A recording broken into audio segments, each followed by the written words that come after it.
Hello मित्रों, केम छो? सरस्वती माध्यमिक कन्या विद्या मंदिर नवा धोरणाना ऑनलाइन शिक्षण में आप सर्वेનું स्वागत है। ધોરણ 10 विषय गणित प्रकरण नंबर 11 रचनाओं। मित्रों, आ पूर्वेना विडियोनी अंदर आपणे स्वाध्याय 11.2 ની રચના નંબર 1 અને 2 જોઈ ગયા હતા। આજના વિડીયોની અંદર આપણે જોશું રચના નંબર 3 ની સમજૂતી મેળવીએ। તો મિત્રો, 3 સેન્ટીમીટર ત્રિજ્યાવાળું વર્તુળ દોરો। તેના કેન્દ્રથી લંબાવેલા વ્યાસ પર દરેકનું અંતર 7 સેન્ટીમીટર થાય તે રીતે બિંદુઓ P અને Q લો। બિંદુઓ P અને Q માંથી વર્તુળને સ્પર્શકો દોરો। તો મિત્રો, સૌથી પહેલાં 3 સેન્ટીમીટર ત્રિજ્યાવાળું વર્તુળ લઈએ। તો અહીંયા આપણે પરિકરની મદદથી 3 સેન્ટીમીટર ત્રિજ્યા લઈએ અને 3 સેન્ટીમીટર ત્રિજ્યાવાળું વર્તુળ દોરીએ।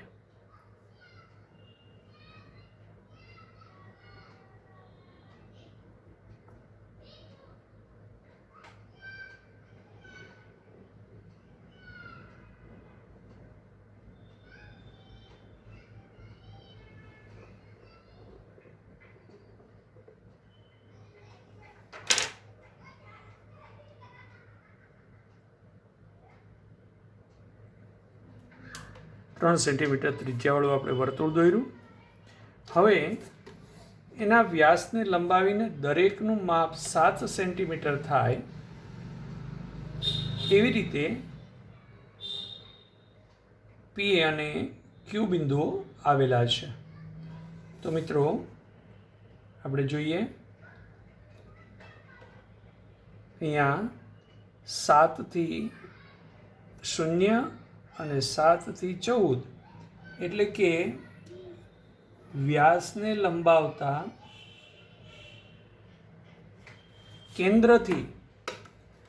કેન્દ્રથી દરેકનું માપ 7 સેન્ટીમીટર થાય એવી રીતે P અને Q બિંદુઓ આવેલા છે।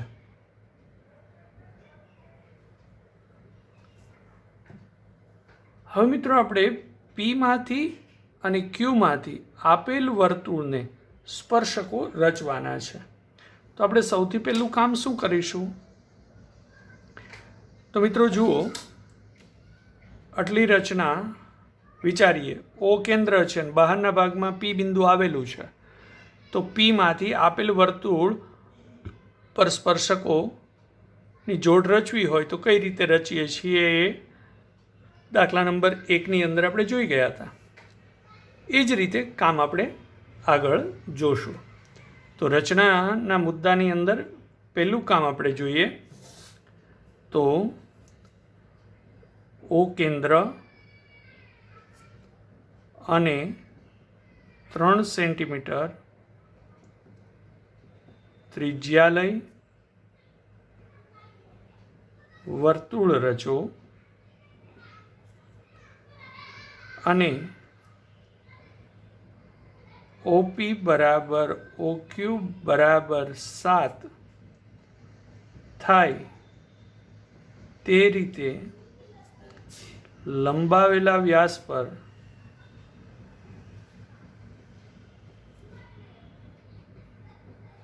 બિંદુ P અને Q લો। હવે આપણે OPનું મધ્યબિંદુ મેળવીશું, એ જ રીતે OQનું મધ્યબિંદુ મેળવીશું। એટલે OPનો લંબ દ્વિભાજક અને OQનો લંબ દ્વિભાજક રચીશું। તો મિત્રો, દોરીએ આપણે।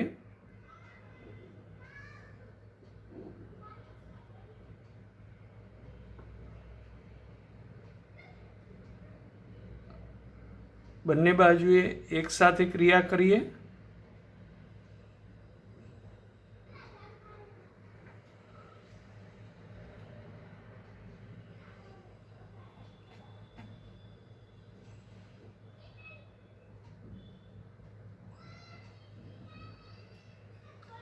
એ જ રીતે ઓક્યુનો લંબ દ્વિભાજક રચવા માટે પણ આપણે સાથે સાથે ક્રિયા કરતા જઈએ. તો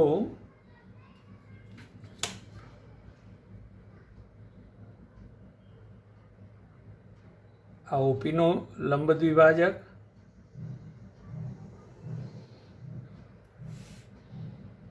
જેનું આ મધ્યબિંદુ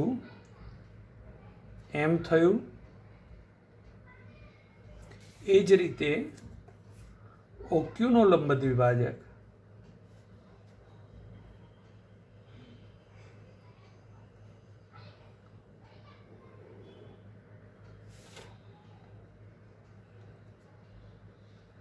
જે ઓક્યુને એન બિંદુમાં છેદે છે. તો એ વસ્તુ આપણે રચનાના મુદ્દાની અંદર નોંધી લઈએ.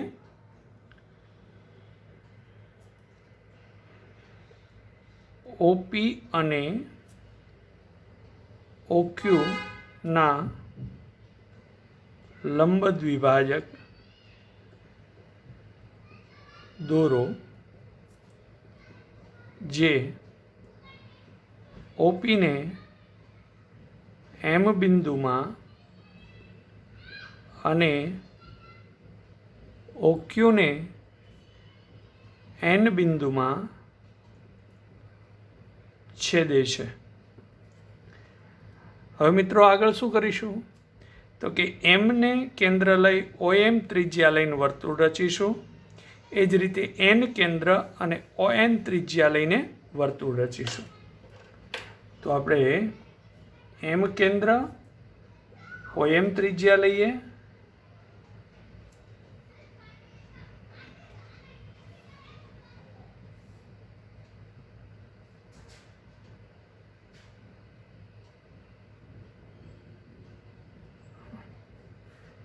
તો એમને કેન્દ્ર OM ત્રિજ્યા લઈ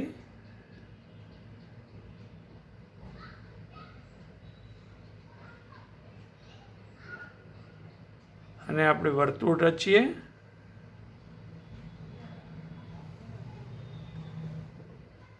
જે O કેન્દ્ર 3 ત્રિજ્યાવાળા વર્તુળને બે ભિન્ન બિંદુ માં છેદે છે, જેને આપણે x y કહેશું. એ જ રીતે એન કેન્દ્ર અને ON ત્રિજ્યા લઈ વર્તુળ રચતા એ O કેન્દ્ર અને 3 ત્રિજ્યાવાળા વર્તુળને અનુક્રમે R અને S બિંદુમાં છેદે છે.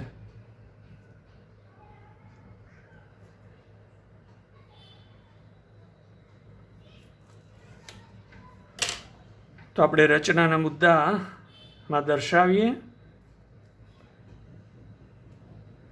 એમ કેન્દ્ર અને OM ત્રિજ્યા વાળું વર્તુળ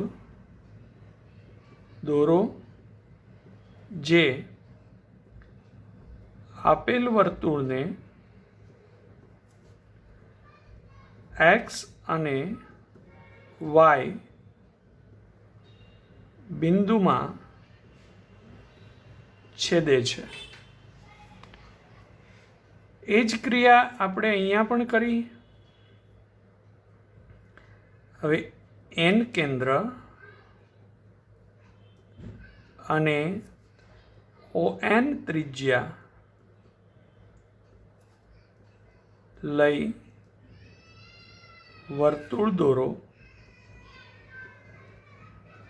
જે આપેલ વર્તુળને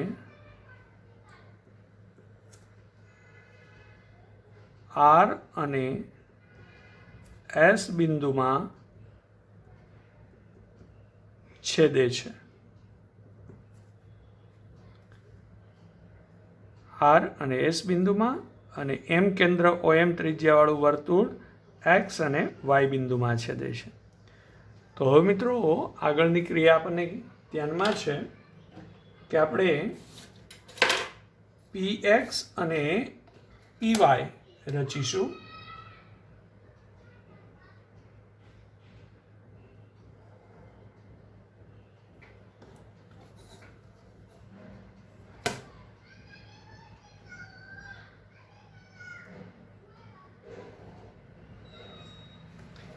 PX અને PY એ જ રીતે QR અને QS જોડો.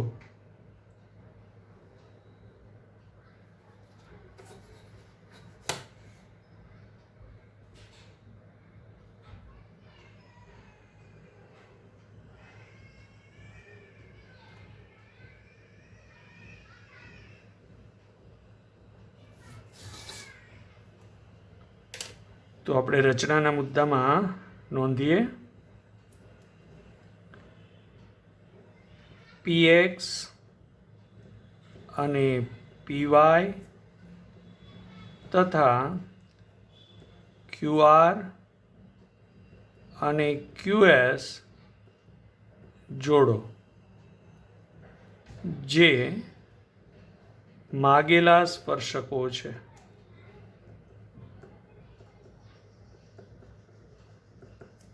તો મિત્રો PX, PY, QR અને QS એ મિત્રો માગેલા સ્પર્શકો છે. હવે મિત્રો યથાર્થતાની ચકાસણી કરીએ તો આપણે કહી શકીએ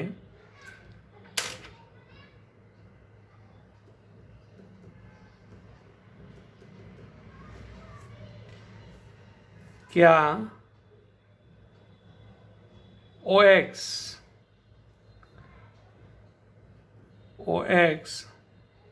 એ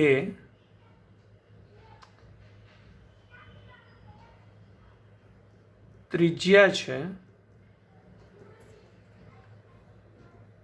અને એનું માપ 3 સેન્ટીમીટર છે.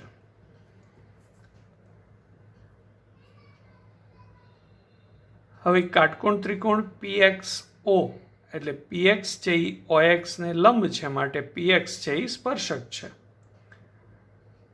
પરંતુ આપણે એમ કહી શકીએ કે PX લંબ OX, કારણ કે આ ત્રિજ્યા છે અને ત્રિજ્યાને PX છે એ લંબ છે. તો એવું શા માટે કહી શકીએ? તો પાયથાગોરસનો ઉપયોગ પણ આપણે કરી શકીએ કે OX² પ્લસ PX² બરાબર OP². તો 3નો વર્ગ વત્તા XP,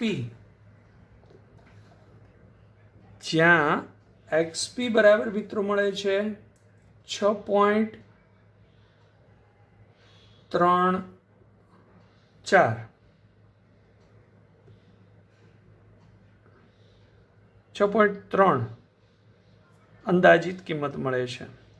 અથવા તો આપણે XPનો વર્ગ એમને રાખીએ તો આ 7નો વર્ગ હતો, તો આપણને XPનો વર્ગ બરાબર 49 - 9 બરાબર 40.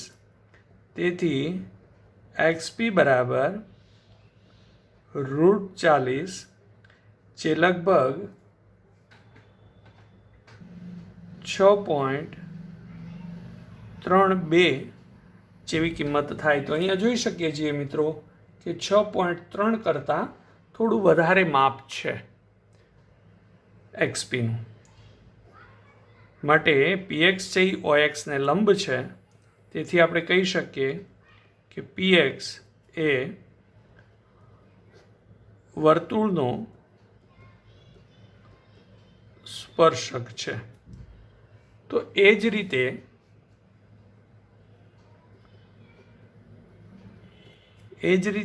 PY, એ જ રીતે QR અને QS એ સ્પર્શકો થાય એમ આપણે કહી શકીએ મિત્રો. તો આ રીતે યથાર્થતાની ચકાસણી પણ પાયથાગોરસની મદદથી કરી શકીએ. અથવા OX છે એ PXને લંબ છે, ત્રિજ્યા છે એ સ્પર્શકને લંબ હોય છે, એનો ઉપયોગ કરીને પણ આપણે ચકાસણી કરી શકીએ છીએ મિત્રો. હવે જોઈએ દાખલા નંબર 4ની રચનાને સમજવાનો પ્રયત્ન કરીએ. હવે મિત્રો દાખલા નંબર 4માં કહ્યું છે 5 સેન્ટીમીટર ત્રિજ્યાવાળા વર્તુળના જેમની વચ્ચેના ખૂણાનું માપ 60 થાય તેવા સ્પર્શકો રચો. એનો અર્થ એ થયો મિત્રો કે આપણે રફ આકૃતિ દોરીએ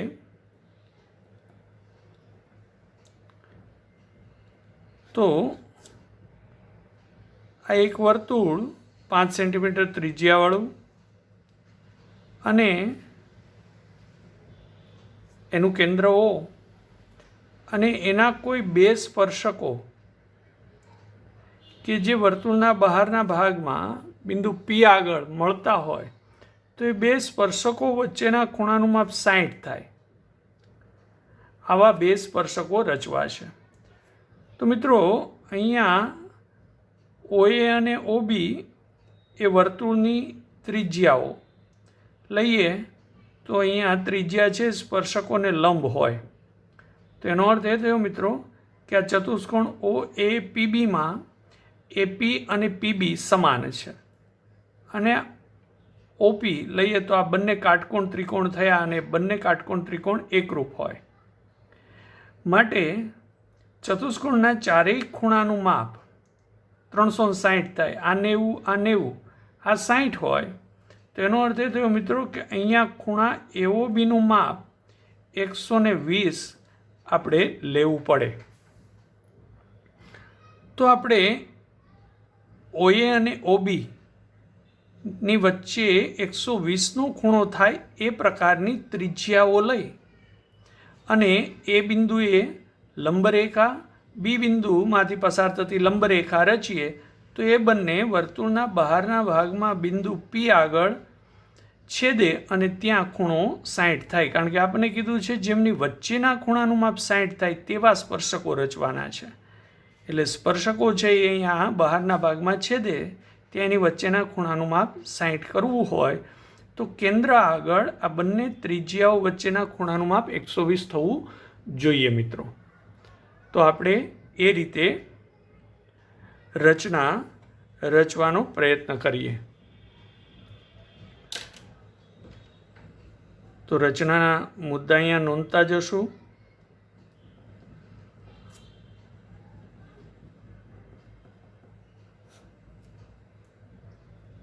સૌથી પહેલાં 5 સેન્ટીમીટર ત્રિજ્યાવાળું એક વર્તુળ રચી દઈએ. તો હવે અહીંયા આકૃતિ જોઈએ.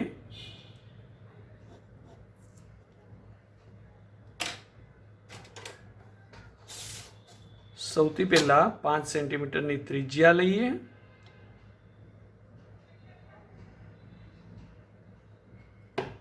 અહીંયા જોઈએ મિત્રો 5 સેન્ટીમીટરની ત્રિજ્યા.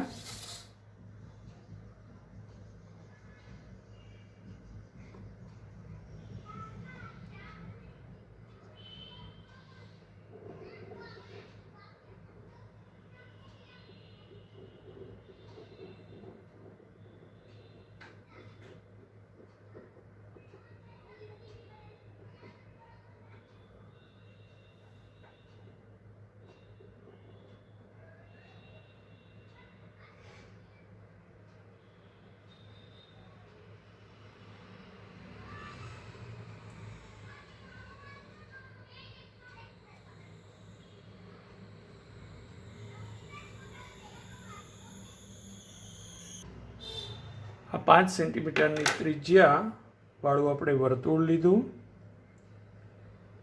જેમાં O કેન્દ્ર છે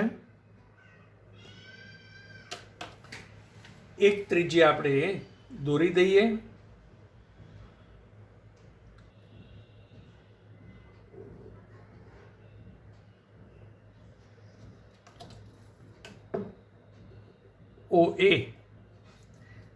OA સાથે O બિંદુ આગળ 120નો ખૂણો આપણે રચીએ.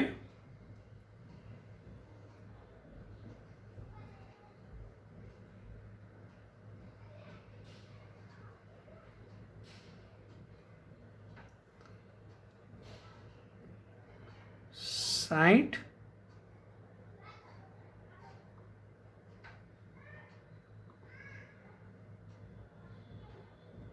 અને 60 આ રીતે 120નો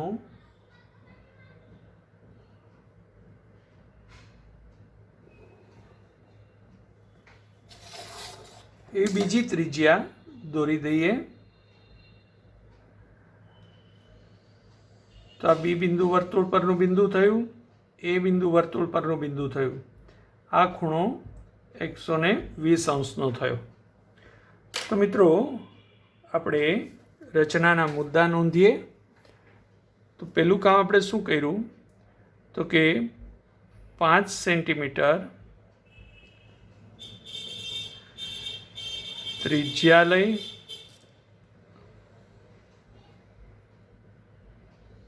વર્તુળ દોરો, જ્યાં OA બરાબર 5 દોરો. જ્યાં OA છે એ ત્રિજ્યા લીધી આપણે. હવે બીજું કામ આપણે શું કર્યું, તો કે OA સાથે 120નો ખૂણો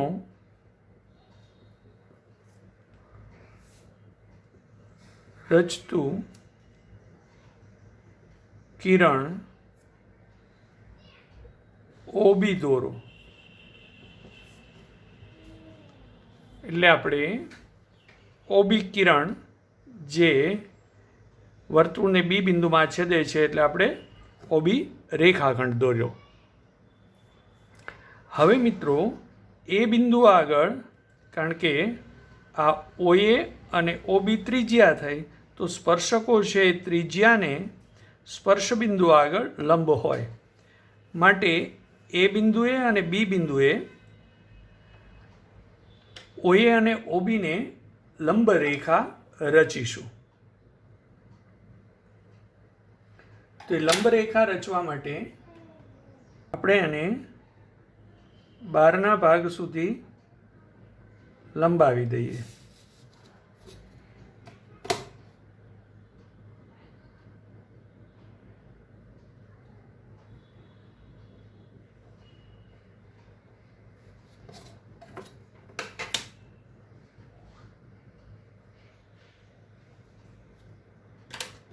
અને હવે આ રેખા OA ના એ બિંદુ આગળ એમાંથી પસાર થતો લંબ રેખા રચવી છે. તો એ કઈ રીતે રચી શકાય એ મિત્રો તમને ખબર છે. પૂર્વેના ધોરણોની અંદર આપણે એ રચતા શીખી ગયા છીએ. તો એ રીતે અહીંયા એની રચના કરીએ. ન ખ્યાલ હોય તો આ રેખા ઉપર કોઈ ત્રિજ્યા લઈ એને કેન્દ્ર લઈ અને 2 બિંદુ લઈએ. પછી વારાફરતી દરેક બિંદુને કેન્દ્ર લઈ અને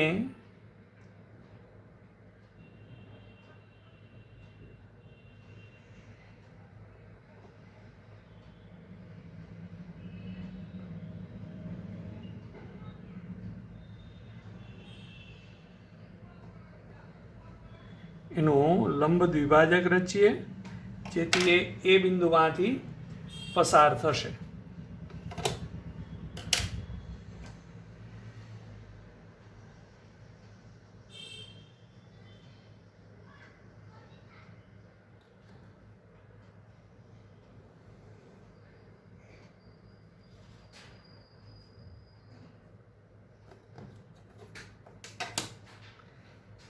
એ જ રીતે ક્રિયા બી બિંદુ આગળ કરીએ.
તો આપણે જે બે રેખા રચી એને મુદ્દામાં લખી દઈએ. તો ઓએના બિંદુ એમાંથી પસાર થતી ઓએને લંબ રેખા રચો, જેને એલ કહો. એટલે આ રેખા એલ થઈ. એ જ રીતે ઓબીના બિંદુ બીમાંથી પસાર થતી ઓબીને લંબ રેખા રચો, જેને એમ કહો. માટે આ રેખા એમ થઈ. તો હવે મિત્રો, આ બંને છે એ સ્પર્શકો છે, જે પરસ્પર અહીંયા સી બિંદુમાં છેદે છે, જે રેખા એલને સીમાં છેદે છે. તેથી બીસી અને એસી એ માગેલા સ્પર્શકો છે. જે મિત્રો આપણે રચના કરવાની હતી એ માગેલા સ્પર્શકો એસી અને બીસી છે. આપણે જોઈએ બંને સ્પર્શકો જ્યાં સી બિંદુએ છેદે છે ત્યાં 60નો ખૂણો બનાવે છે કે નહીં, તો એ ચેક કરીએ. તો અહીંયા જોઈ શકો છો મિત્રો, સી એ અને સી બી એની વચ્ચે આ 60નો ખૂણો બને છે. માટે આ ખૂણાનું માપ 60 થયું. તો આપણે કીધું હતું 5 સેન્ટીમીટર ત્રિજ્યાવાળા વર્તુળના જેમની વચ્ચેના ખૂણાનું માપ 60 થાય તેવા સ્પર્શકો રચો. એટલે આ 5 સેન્ટીમીટરની ત્રિજ્યા આપણે લીધી અને એના બે સ્પર્શકો રચ્યા જેની વચ્ચેના ખૂણાનું માપ 60 થયું. તો આપણે ક્રિયા શું કરી? પહેલાં વર્તુળ રચ્યું, એની કોઈ એક ત્રિજ્યાની સાથે 120નો ખૂણો રચતી બીજી ત્રિજ્યા રચી અને પછી એ ત્રિજ્યાના વર્તુળ પરના બિંદુએથી બે લંબ રેખાઓની રચના કરી કે જે અહીંયા કાટખૂણો બનાવે. તો પરિણામે આપણને ઓ એ સી બી એ ચતુષ્કોણ મળ્યો. આ બંને બીસી અને એસી સ્પર્શકો છે, તો એ ઓએ અને ઓબીને લંબ હોય તો આ બંને 90-90ના ખૂણા થયા. અહીંયા 60નો રચવો હોય તો અહીંયા 120નો ખૂણો રચવો પડે મિત્રો.